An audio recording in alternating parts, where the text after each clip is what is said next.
Hey, what's going on, guys? This is Mage, and I'm bringing you Magadansky And today, and a little bit of a special thing as I cut Maga off completely. Sorry, go ahead and say hi, Maga.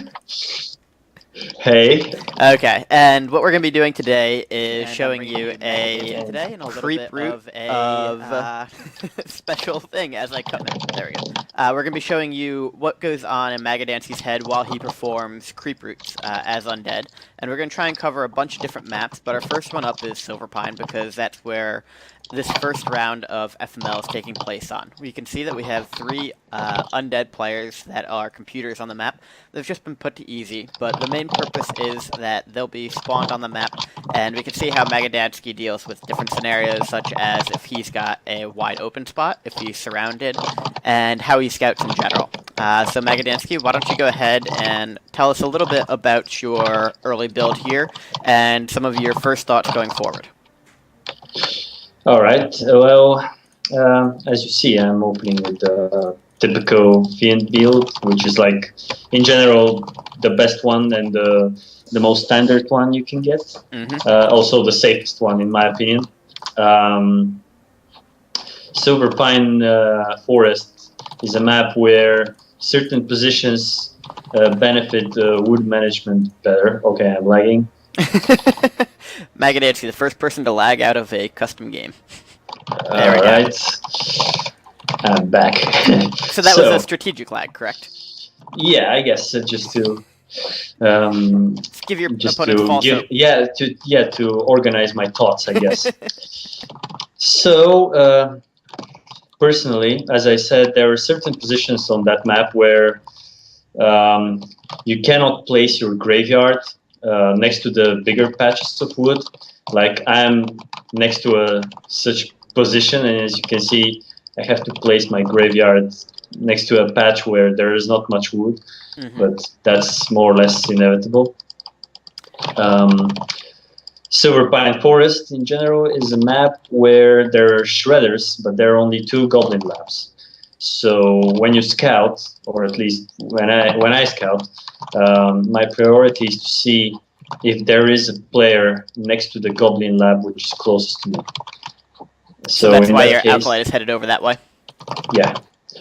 And not only that way, but also on 9 o'clock, I'll also check there because that player might also go for the shredder I would like. And especially as I have been mentioning in other times, like if there is a human or an orc, it's pretty crucial if you steal their shredder, because that slows their attack a lot. And as an undead player, you would like to slow their attack so that if you want to rush them 80 foot, they won't be as well prepared as they would be if they had a shredder. Let's say they won't have the fortified burrow upgrade, or they won't have master training on their shaman, etc., etc. Yeah. And we can see that Magadansky now using one of his injured skeleton warriors to scout in the opposite direction. You saw that Teal was over there, and you've now discovered that you are actually in a surround. So how is this going to affect your early game? Is it going to change your play at all? And what should the average undead player know about being surrounded? Well, that's never good news to discover that you're surrounded. First and foremost, it's important to know what races, what players are surrounding you. If they're generally peaceful players, let's say J33, for example, you can maybe peace with them and grab a cross-map expo without actually the need to rush them. Yeah, I forgot the tech.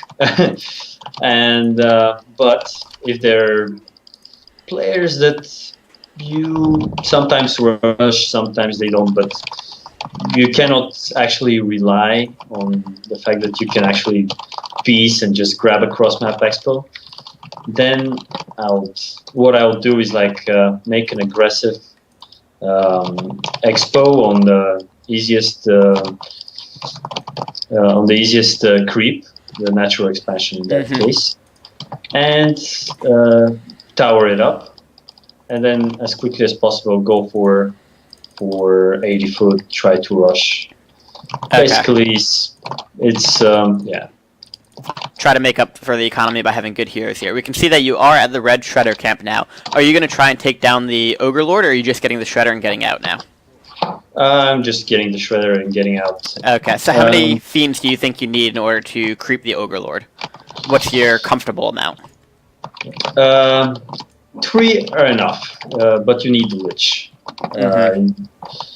I mean, okay, maybe you can do it with, let's say, 4, but that again slows down everything more or less. And again, you're very vulnerable if you get creep jacked. You might lose all your fiends, for example, because they'll be bruised. Absolutely. So I don't think it's worth it. Sometimes, I mean, I know players which value those red camps a lot, and would do anything to creep them as fast as possible. But sometimes it's just better to set up your economy first, play a bit safer, especially versus players who might do the same as you intend. So yeah, sometimes playing safer is the better option. Yeah, of course. So we can see your Halls of the Dead is pretty much done here. What are your first steps going to be? I presume the Lich will be the first thing that gets built. After that, what's your build order once you hit tier 2? Usually what I would like is to get tier 3 as fast as possible, especially now that I'm surrounded. So what I'll do now is play it as I would in case there is semi-aggressive player next to me on the left. So I'll try to grab that expansion. In case it's already taken, which might be the case, or it's under construction, I may... Now that's a tricky situation. You would think you have to consider the game plan. You might try to harass and cancel it, and establish your own. It might work pretty well because your enemy won't have the resources. Has to cancel the expo. His economy is going to be hurt. He might be creeping right now, so his army is weakened. And in general, it could work nice. So what I'm going to do is like play it that way. I'm already teching to tier 3, but I forgot to build an echo to actually bring here the It's not easy to talk micro and macro. Yeah. As I said, I just don't have that problem because I don't micro, so I can't even tell you I feel your pain. But we can see you're about to go ahead and take down this Ogre Lord, and as you've probably scouted, they've not yet been touched. At this point, is it reasonable to consider that other people will be creeping these as well, and that's why you did the quick nuke on the Ogre Lord, just to make sure something like a Blade Master is not going to come in and steal your experience and your item? Yeah, that, and also you generally just creep that as fast as possible so that you can go to the next one immediately after that. Since in case you get more than 2 red camps here, and you have set up your economy, you're in excellent shape. And when you want to rush somebody, when you're about to rush someone, you're, let's say, 1 or even 2 levels ahead of them, which is very, very important. So in an average match with 3 good opponents here, like an FML match, how many red camps would you be happy to get taken out here? And do you value any of them specifically? I would say 2 would be ideal to get, like, or realistic, let's say. I might, for example, get half of another one. For instance, like I creep jack someone or something, and I'm getting attacked from everywhere. Yeah, well, we don't have to continue too much longer because we have given us the basic overview. But Yeah. while it'd be extraordinary unlucky if this did happen, if blue was attacking your expansion on the other side of the map, what would your response to that be? Because that person's obviously not who you want to engage with in a fight while you're surrounded, but at the same time, you do need that second expansion.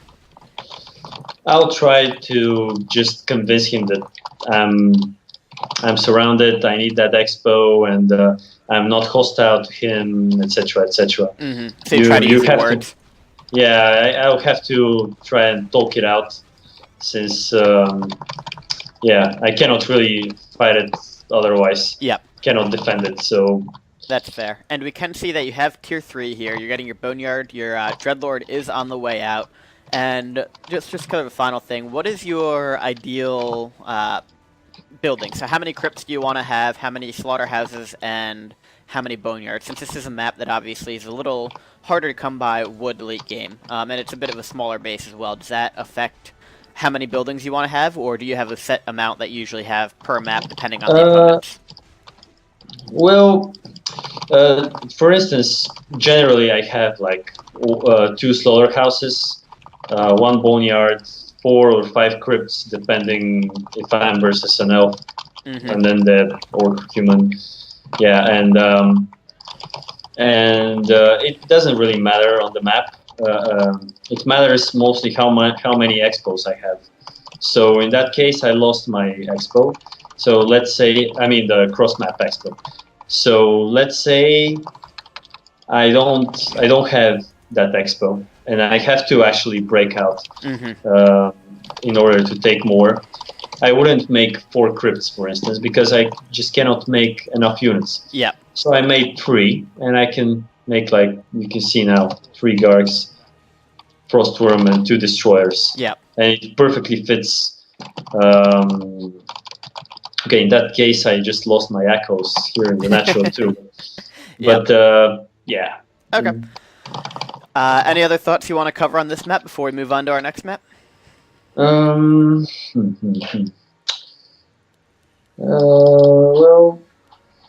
again, yeah. Sometimes it's nice if you manage to steal some creeps from the other player. Like I do often that kind of thing. Like I go here because it's actually very close, and I creep those ogres. Yeah. They give a pretty good item. Like they can give Pendant of Mana, for example. So yeah, they did that. Actually, Pendant of Energy, not of Mana. Looks like you're psychic.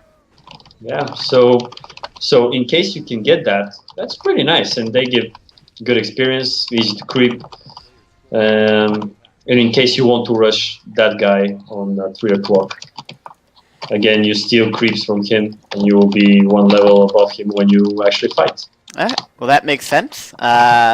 Thank you for your help with this one, Maga. Let's go ahead and close it out and move on to our next map. All right. All right.